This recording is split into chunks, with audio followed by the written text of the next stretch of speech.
Yesus, warganet tuding Syahrini menjelekan umat Kristiani.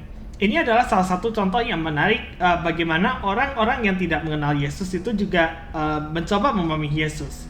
Di sini Syahrini berkata kalau Yesus itu lahir, makan, tidur, berdoa, dan punya keterbatasan pengetahuan. Dia bilang bahwa Tuhan Yesus itu terbatas, sementara Isa mengajarkan bahwa Tuhan itu selalu sempurna, Tuhan itu tidak terbatas, dan sebagainya. Dan di artikel yang serupa dikatakan bahwa Syahrini itu justru meminta orang-orang Kristen agar apa?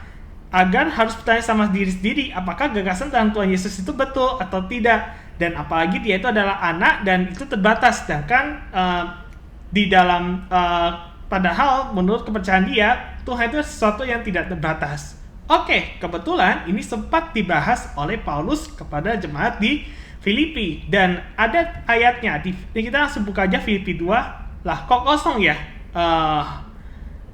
Mari kita lihat dari versi bahasa Indonesia masa kini.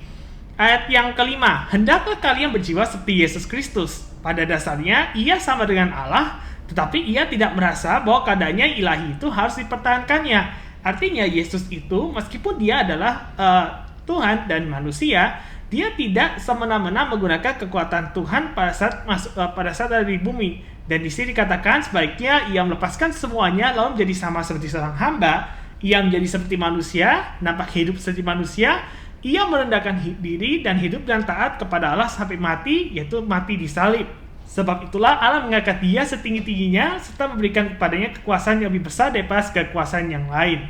Kalau kita cek di terjemahan baru yang lebih sering dibaca orang-orang Kristen, ayatnya sebetulnya sama. Intinya Yesus tidak pernah menyalahgunakan kekuatannya sebagai Tuhan. Meskipun ada salah satu murid yang bilang ke dia bahwa dia ini adalah Mesias. Ada yang mengakui bahwa Yesus ini adalah Mesias, tapi Tuhan Yesus langsung bilang, stop, kamu jangan sebarkan ke publik. Karena dia tahu dia adalah Tuhan yang juga membatasi dirinya. Supaya apa? Supaya dia itu tidak berdosa dalam segi setia. Karena ada dari kita yang mungkin menggunakan kekuatan kita untuk hal-hal tersendiri. Ada yang punya agenda pribadi. Dan Tuhan Yesus waktu datang ke bumi, dia tahu agendanya seperti apa. Tapi dia juga tidak punya agenda pribadi selain agenda yang dikasih Tuhan. Dan ini karena itu Yesus itu setia sampai akhir.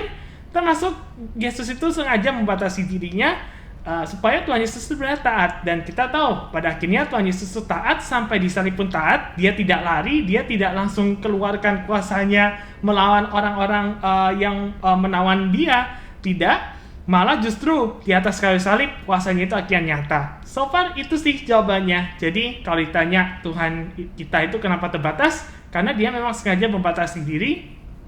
Dan di balik perbatasan itu ada satu hal value yang harus kita teladani, dan kita harus respect sama Yesus.